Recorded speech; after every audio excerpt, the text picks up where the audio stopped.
gelang mari muktini tiya ko chokha muktini tiya ko chokha ujungni mai shari shari yara joy thakha gelang mari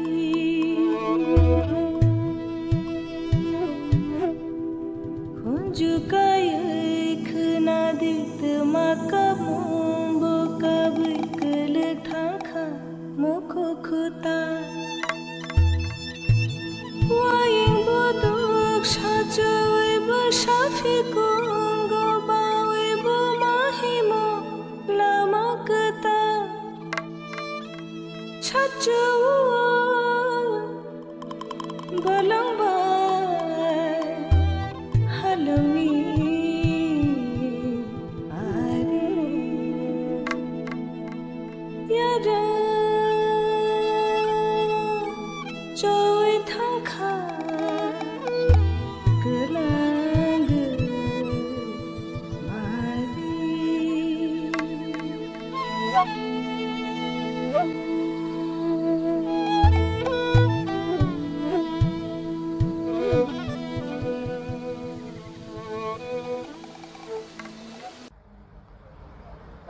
Namaskar. When I look the history of Cockburg feature film, I find three major films.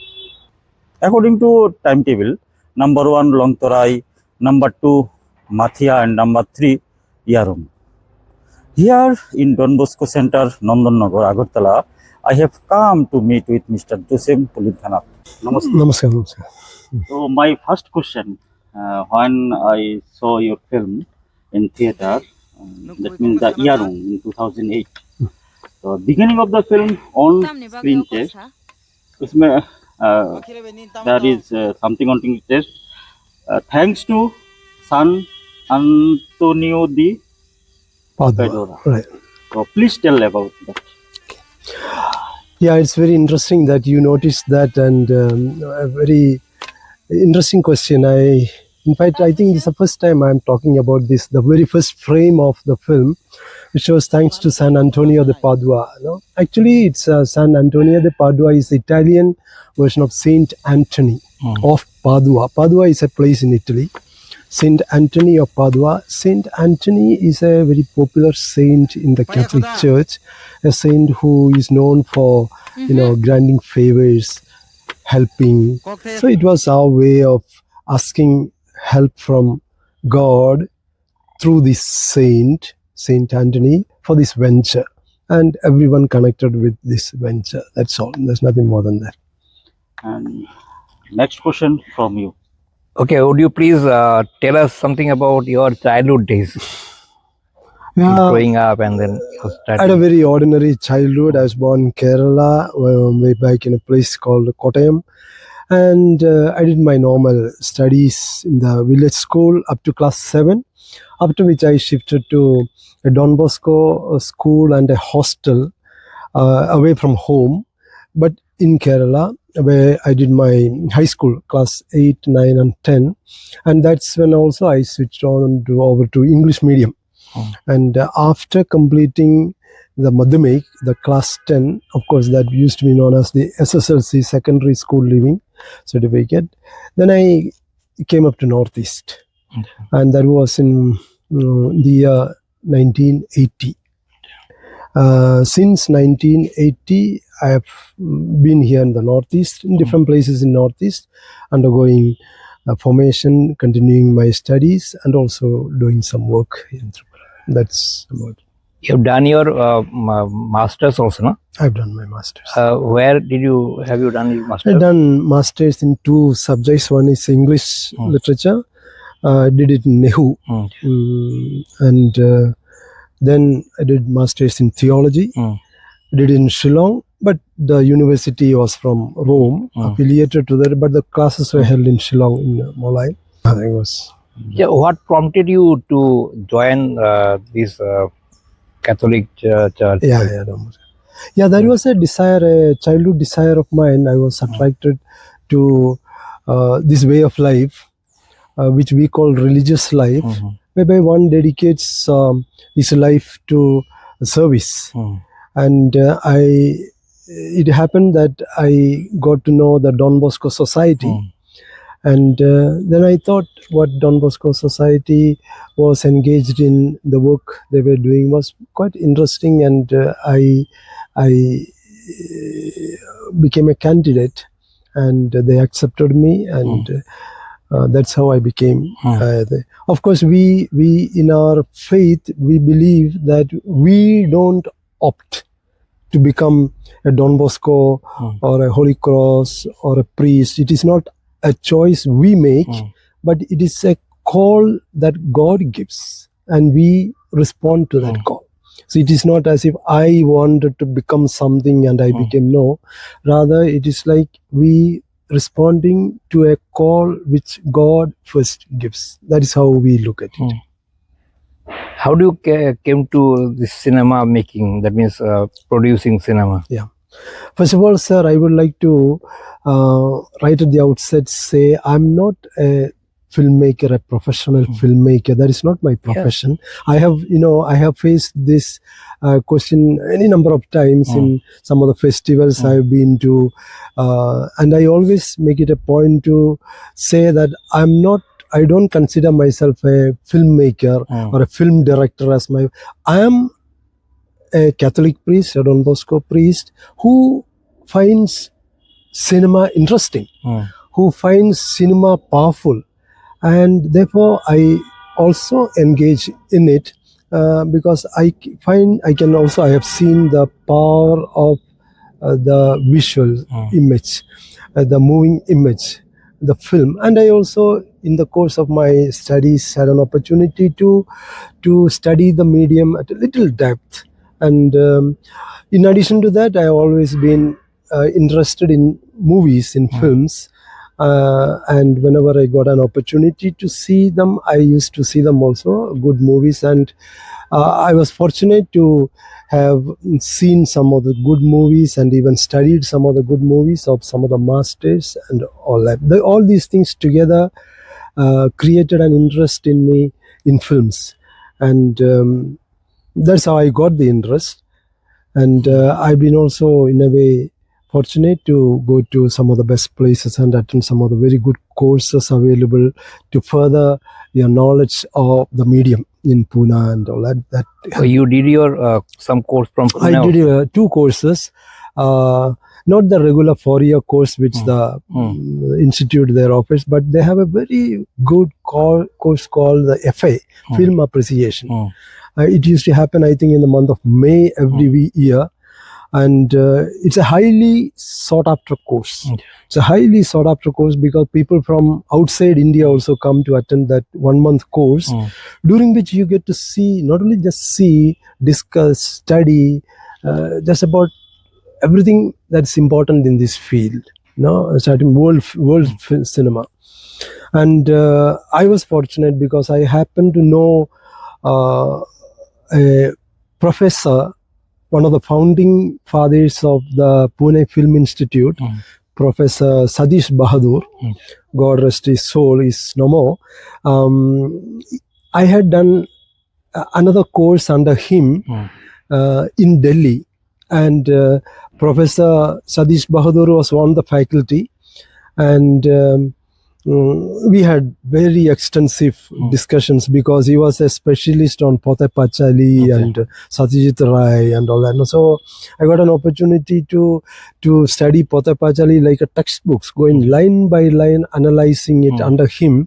And even after the course was complete, we used to correspond about Pothe Pachali from here, and that time we didn't have, I don't think email had come, email and all had not come. It was just coming that time. But we did keep up this correspondence about, especially Pothe Pachali, And when this FA course came up, Professor Satish Bahadur told me, if you are interested, I can get you a seat here. And I was here. I said, yes, I'm interested. So he already reserved a seat for me. So when I reached Pune, I could see a big group waiting outside to get entry, including some foreigners. But I just walked in. I had a seat already reserved for me, thanks to Professor Satish Bahadur. That's how I got into that 1 month course. It was extremely useful course. That was one. Another study which we went to was a correspondence called Understanding Cinema, which was Professor Satish Bahadur was one of the faculty members. There were others also. So basically, these two courses generated some interest in this medium of film. And we also had a little bit of practicals and all that along with theory.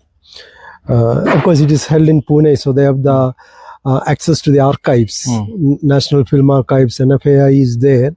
And so we get to see with any film that we decide to see. They used to screen for us in the big archive theater, archive hall, and a lot of films we saw.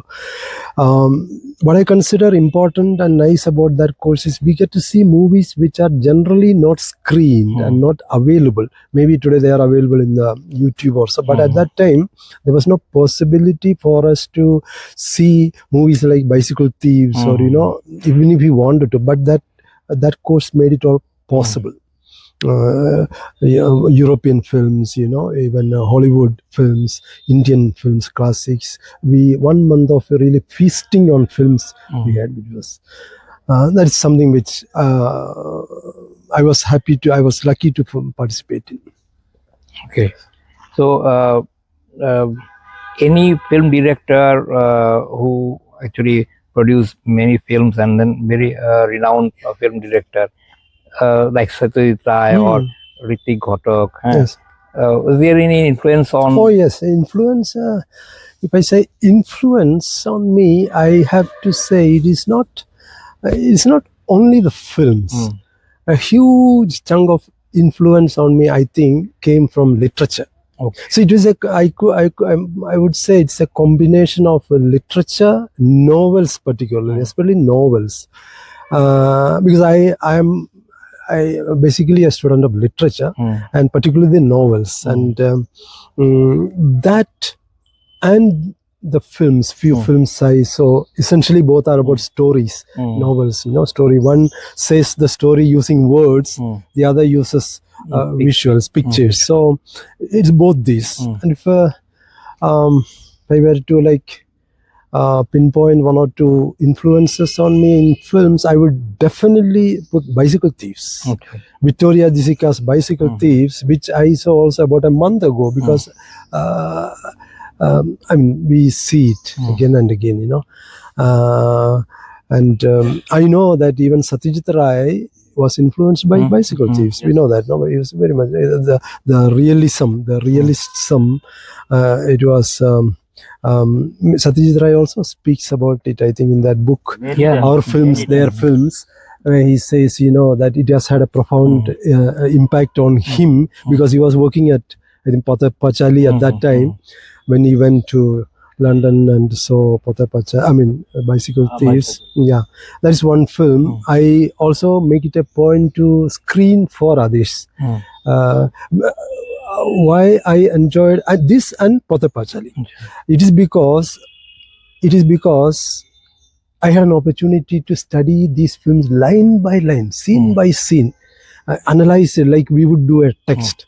In addition to that, during English course, we also did Vibhuti Bhisham Mandapaday's Pothar Pachali as a textbook. It's one of our textbooks.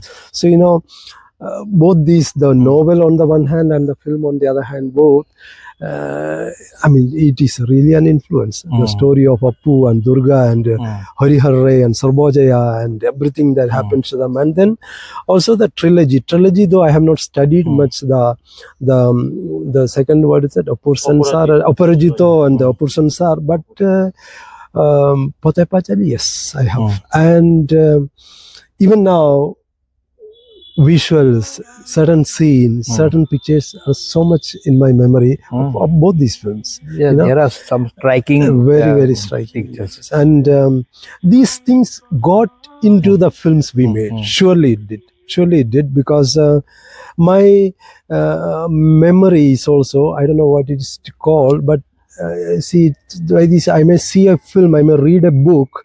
After some time, I tend to forget the story, the plot, but I will remember certain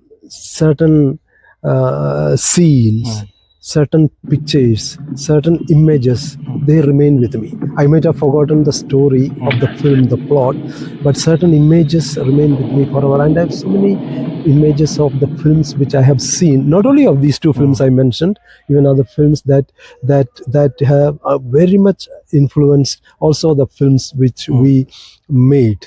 No, both these films. Then even literature. I mean, coming to Matya or even Yarung, especially Matya, there are so many books that did influence me. Hardy's novels, for example, the women characters of Hardy's heroines, Tess of the D'Urbervilles, or Bathsheba.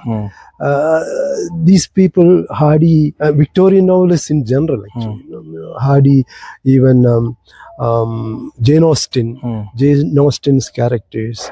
As a storyteller, even Conrad, to some extent, these people have very much a part of my life, and they consciously or unconsciously, they have another, of course, not Victorian, I think, with the French Lieutenant's Woman, John Fowles, a book that very much influenced the main character, Sarah Woodruff, the character of that woman is very much the Kormati of Yarung or Kachingdi of Matya. They are a combination of these characters I mentioned. They are that. And also the Malayalam film Chemmin, Ramu Kariyat's the first national award Malayalam film, I think 1965. Chemmin, which is also a classic, like Potepachali, it influenced me a lot. I had seen this. So these are some of the things that were at the back of my mind while we were going about making this film, getting ready for the film, making the story and all. And looking back, I find there is another aspect of literature that did help me a lot in preparing the script. The shooting script, the storyboard, and all the structure, the method of storytelling. Because we had done Virginia Woolf, The Stream of Consciousness, and we had done Greek tragedy, Aeschylus, and the other Euripides and Sophocles, Oedipus Rex. The Greek finesse of the Greek tragedy of these masters, which later on, the chorus of the Greek tragedy, which went into Shakespeare as soliloquies of Hamlet and Macbeth and all. These things were very much in my mind when we were doing the scripting of, especially the Matya, because I was very much fresh at that time with all these things, So, structure-wise, methodology-wise, Matya might be a less celebrated film, a less known film, a less exciting film because also of it's a very, very slow pace, which was intentional also, by the way. I intentionally kept it slow paced for other reasons. But structurally, Matya is, I feel, a much better structured film than the second film, Yarung, though that became more popular and it got more awards and all that. But because Matya has a stronger structure, it has many aspects which can be studied and analyzed in that. So, well, this much about it, about the making of these Tripura films. I can speak more at length.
harunla haksan kayru zagı bubat babra sakı utay makra sakı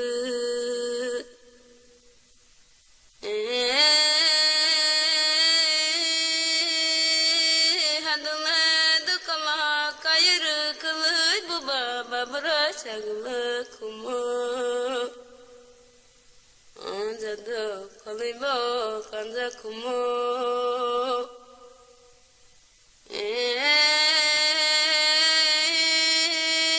brila chikla kazuki tingu bubarbo mutsan kumu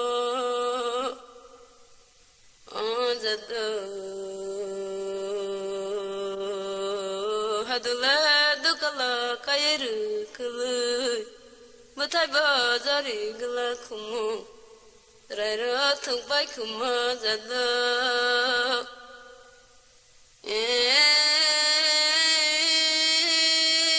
Serana yakul yapa musangai, mutai ba munai kuma zada.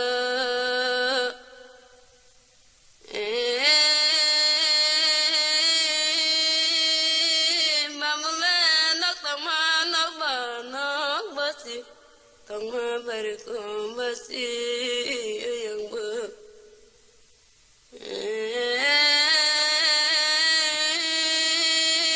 yang pamlai punai ma huba huba te khani bisingo basi yang ber anjato.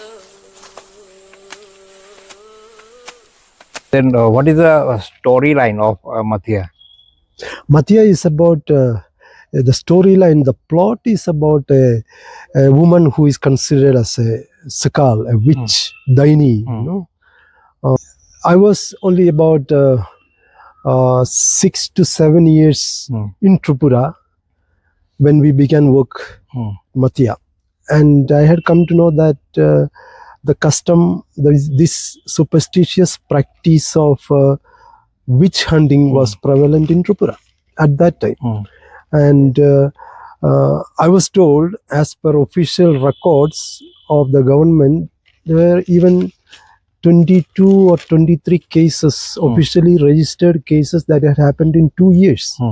22, 23 young women who were put to death, got rid of because they were considered to be witches. And I, for one, I said this is a superstitious practice, a social evil that we must fight against, that we must expose. And the theme of Mathia, we took this up. And then wove around it a love story, a love interest. And that's how the story of Mathia came about. And I think we more or less got it right, because later when we were screening this film in different places, in the villages in Tripura, one or two places, you know, especially one place I remember where while the screening was going on, a woman, a young girl in fact, she started crying, you know, crying loud, wailing, and we all thought, what happened to her suddenly, you know. And then she was telling us that my own sister was killed last year, like this, and she is seeing her sister on the screen, you know, wrongly accused and killed this way, and it was difficult to console her even. So such a couple of instances of that sort made us realize that is probably this was a useful subject to engage in. Yeah, I mean, socially useful thing now, which helps the society. And I only hope, I think, at present, it has come down considerably. And, you know, I also got to learn a lot about this strange phenomenon, this superstitious practice. I realized, you know, and we have shown it also in the film, and that is, even the very family people turn against you. Even your close relatives, they turn against you. They don't support you. They don't stand by you once it has gone into their head. She is a daini, she is a sakal. they turn against you, and their only intention is how to get rid of you. There's nobody who stands by you, somebody on whom you can rely on for help. Nobody. And almost always, these are the helpless cases, vulnerable women who are either widows, who are poor, who have nobody to support, who have no money to buy, cosmetics required to put oil in the hair and all that. So even the very appearance looks, shabby and all, tousled hair, and also appearance suggests that she's a witch. And it just, once the word gets around that this person is a witch, it spreads like wildfire, and everybody begins to believe. For example, What is the main cause? I think in the society, this witch exists. Is anybody telling she is a witch? See, I'll tell you, and it's not my imagination, actual fact. One case, one person told me about somebody else who was considered, which is like this. There was somebody sick in the village, seriously sick in the village, and the person was almost at the point of death, seriously. So naturally the villagers go to see that person. They go visit and come away and all that. It so happened that one lady went also, like the others, to visit that person, and then she left. It so happened that after she left, after a few hours, a couple of hours, the person died. And then the villagers started associating. You see, she went to visit him and he died. So she must have caused his death. They forget that he was already anyway a serious person at the point of death. But because she was the last one to visit him, and therefore she must have cast some spell on that person, and therefore she must be got rid of. Such things come. We have also given shelter to cases. At least one person I know, a woman who could not stay in the village. I won't say the name of the village and all that, but a woman who was considered a witch, and they were planning to get rid of her, to kill her. The two young daughters of that woman came to us here, telling, "Father, can you help? My mother would be killed any day. Please help us. We cannot stay in the village. Where do we go? We have no place to go." And we made arrangements in Agartala, in a place where they were looking after such people. We explained to them the predicament of this woman, and that woman was kept there, and she stayed there for some months. Afterwards, I lost touch with them, but at least she escaped being killed by that. So the subject of Sakal or witch hunting existed. It was a prevalent subject. It was a contemporary subject. We created a love story around this thing, and that is how the story of Matthew was born. The thing is that who were your actresses? Somebody from the village, or some professional, some actors who are practically they are doing here. Yeah. We took actors, ordinary people. Okay. Ordinary people. We didn't go really for the best known actors, professionals. In any case, there weren't too many of them in Tripura at that time. Today probably there are more, but at that time there weren't too many professional artists. But we looked for ordinary people who are able to act a little bit. Ordinary people. When I say ordinary people, that's a word I like very much. Again, literature is the one that has given me a love for what is ordinary. I am naturally suspicious of what is extraordinary, what is heroic, what is big, what is flashy, what is I look at it little suspiciously. But the grandeur, the majesty, the dignity of the ordinary man, and I have intentionally brought ordinary people and their ordinariness into both these films, and tried to say, look at the dignity, the majesty, the beauty, the honesty of the ordinary person. And most of us, we are ordinary people. We are not heroes and kings. We are ordinary people, but we have our own dignity, our own power, everything. A book like The Grapes of Wrath, John Steinbeck's Grapes of Wrath. There's a character they call the Rose of Sharon. Rose of Sharon. A book like that, teaches you what an ordinary person is, the dignity, capability of the ordinary. So in these films too, we have consciously, brought the ordinary person into the frame.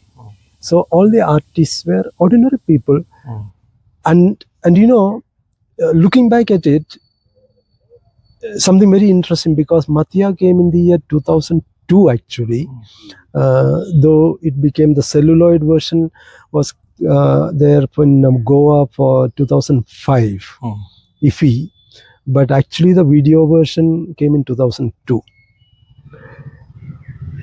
See, at that time in Kokborok film scenario, there was Langmani Haduk, then there were the earlier films, Longtrai and earlier films were there, but the last Kokborok film was Langmani Haduk of Ruhi Burma.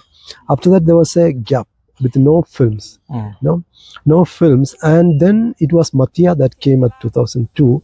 But after Mathiya was released films, you find a spate of films, a number of Kokborok films coming into the scenario, one after the other, a number of them coming, and therefore I don't think it is wrong to conclude that Mathiya in a way made the people understand that even people like you and me, it's not only the Shah Rukh Khan and Amitabh Bachchan and It's true. those people, but the man who is cooking their food, that girl who helps in our kitchen. Mathiya inspires a lot. Yeah, so Generation. they can also be on the screen, and they can also convey strong messages through film.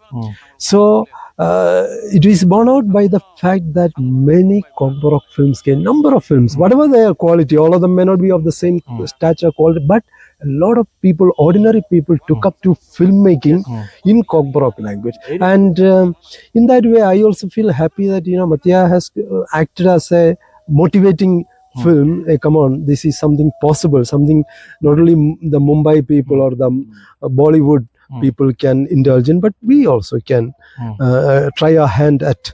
And I think it happened. Ordinary people. Everything about Mathiya's people were ordinary people. They had no real experience of acting movies. Some of them did have stage. So for example, At that time, even Jayanto Jamatiya and Meena, they are no popular face. but they were stage actors. Yes. They were both Jayanto Jamatiya, Meena the Burma, and also one or two other, Amar Ratan Jamatiya, and 2-3 others. They were already quite well-known stage artists. Stage artists, they were acting in stage. So I also saw them acting on stage and picked them up. But there were also majority of them who had not seen ever a camera. What hardship you faces to make this film, Mathiya, especially Mathiya? The hardships, of course, the normal ones that we had already anticipated, because infrastructure-wise, there was nothing much, and the story demanded that we go into interior, because we didn't have the money to create elaborate sets. So we had to go into actual on-location shooting with sync sound, and so it needed, we had to go into interior areas to shoot. And the first location we went was a very deep interior, and that was actually a place called Chamba Valley, the Barmara Hills. We went there, and with a big team, it was with a crew of over about 60 people. 60 people with no road, through the river, putting on 7 or 8 bullock carts, putting all these equipments onto the bullock carts, and through the river, wading through the river, we reached that village.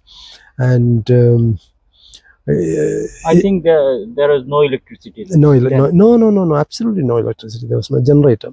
It's I think that 22 years ago, just from Yeah, actually, because 2001 we did the shooting. 2001. How many days you shooted? No, what actually happened is like this. We went there and we did shooting for. There were actually crew members from Calcutta and from Guwahati. Lightmen and all light team was from Guwahati. We reached there, the village. We did shoot for 3 or 4 days, and then it began to rain. Rain and pour, non-stop rain. And the river, it's a village on a river, and the water level kept coming up. And so there was no possibility for us to come away because water level was high. And the provisions, the rice and the food item we had carried, it was almost finished, empty. The villages gave us whatever they had, but we are a big group, about 60 people. 60 people. So it's a big group. The villages, whatever they had, they would give us. Then every day, going to bed, sleeping in those houses, praying that the next day will be a good weather. Next day when we get up, thunder, dark, again rain. So this went on. After a few days, one early morning, we got up, we said, nothing doing, whatever happens, we are going back. We have to escape from this place because no food. So morning itself, still dark sky, we started back.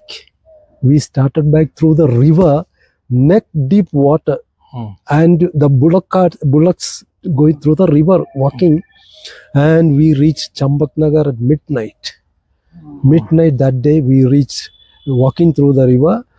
We reached back, we reached Chambaknagar, we stayed the night there at pastoral center. The next morning we came to Mariamnagar. I was at Mariamnagar. We sat together, all of us, and we called off the shoot. We said, first phase. We called off the shoot. The Calcutta team went back, Guwahati team went back, all the artists dispersed, and we had shot only for 3 or 4 days. Then, in fact, the artists and all were in tears because they had hoped to finish and we couldn't. We called up and we said, we shall not give up. When it is possible, we will regroup and we will do the film, we said. And we did that, I think, in the month of September or so. After about 3 or 4 months, we came back again. Of course, we did not go to that village. We did not go to that. Instead, we went to Norangpara, that is near the Bormura. The ONGC has that near there. The Norangpara is a Rupani village, and nearby places, Kamting and nearby places, Salkapara. Now it's a Salkapara. At that time, that was a time when that new village was just beginning to start. Today it's I think it's called Salkapara. We did the rest of the shoot there. Mostly the same people. But in the meantime, I must also say that, one of our light boys, Baimon from Guwahati, passed away. During shooting? Not during shooting. In that intermittent period, he contracted malaria, and he died in Guwahati. Which is why in Mathiya film, you will find at the end we have put a frame, especially thanking and remembering Baimon, who was one of our light boys who lost his life. After he had joined us, he couldn't come back because he lost it. Instead, can you imagine when we regrouped, Baimon's brother came in his place. I was so much touched by that. Baimon had passed away. His own brother came to substitute him to complete the shoot of Mathiya. Were the team actually the professional one, or then again? The crew was professional. The artists were not professional. Oh, yeah, I understand. And I must say one more thing here. See, I found that using artists with no much experience was an asset. It was not a liability at all. It was not a liability. Many ask, how do you manage to make them act? Because they have no previous experience in acting. I did not give them any much directions. I did not tell them to act also. I told them, this is the story, you do it. And they were living it out. They were living it, they were not acting. There was nobody who was acting it, but they did it. And so, can see both in Mathiya and Yarung a rawness, a raw aspect. They're just living their normal life. I can narrate one very interesting incident of Mathiya, where there is a scene of a mother crying over the dead body of her child. She cries in the traditional way of crying, no? And so we called this woman and we made a dummy of the child. We put it here and I told her, this is, you have to cry, this is a child who is dead. So you are the mother, you cry over that in your own words. And we rolled the camera and we said, okay. And she began to cry so well, no, crying. And then, perfect. So we said, okay, stop. No, it's okay. And we put the camera off. But this woman continued to cry, carry on. Then I told her, no, it's finished. Now you can, it's okay. The shoot is over. She was continuing to cry. Then I told some of our ladies to go and tell her it's okay. No. Then they went and told her, it's finished now, don't cry. Then she's telling, I was crying for 3 of my children who died like this. I was thinking of them, of those 3 children, and I was crying for them. I didn't, not acting at all. She was crying for her 3 children who had passed away that way. I mean, so those footages and all, they are so precious because they are real slices of life that has come into the picture and remain. No? I could remember one scene from Pather Patali. There was the old lady. She was also crying. Yes. And then when she was asked to stop, she could not stop actually. Yes, exactly. Yeah. There is. That PC of Pather Patali. Yeah. Yeah. Which format you shot this film, Mathiya? It was DV.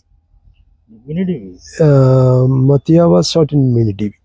Yes, Mathiya was shot in mini. Then right after that, reverse telecine into. And what was the budget of the film? Yeah, I'll tell you. Both the budget, Mathiya, I think we spent about 13 to 13 lakhs at that time. Yeah, there is a huge amount. And Yarung we spent out 27 lakhs. Yarung not blow up in. Yes, it was blown up. We did in Ramoji Film City, Hyderabad. Yeah. The first one was. But you backed something in audience from audience. Money. That means returns. Returns, well, not from the audience, nothing. We got some money from when it got award. From the government we got, I think. There's a national award carries, I think 2 lakhs or 2 or something like that. Then from the state government Tripura, 1 lakh we got. I remember that was, I think, Mathiya. I forget which Mathiya or 1 lakh we got. At that time, Anil Sharkar was the minister, probably. No? Anil Babu was the cultural ministry. Yeah. This time there are so many OTT platforms. Is anybody contact with you? At that time, yes. At that time, from Beverly Hills in Hollywood, a gentleman, I have the correspondence with him. He called me. I asked him for distribution rights of the film there in America. Then also from Delhi, there is a certain person to whom we gave also all the internet online rights for a certain period of time. That time of both these films they have taken.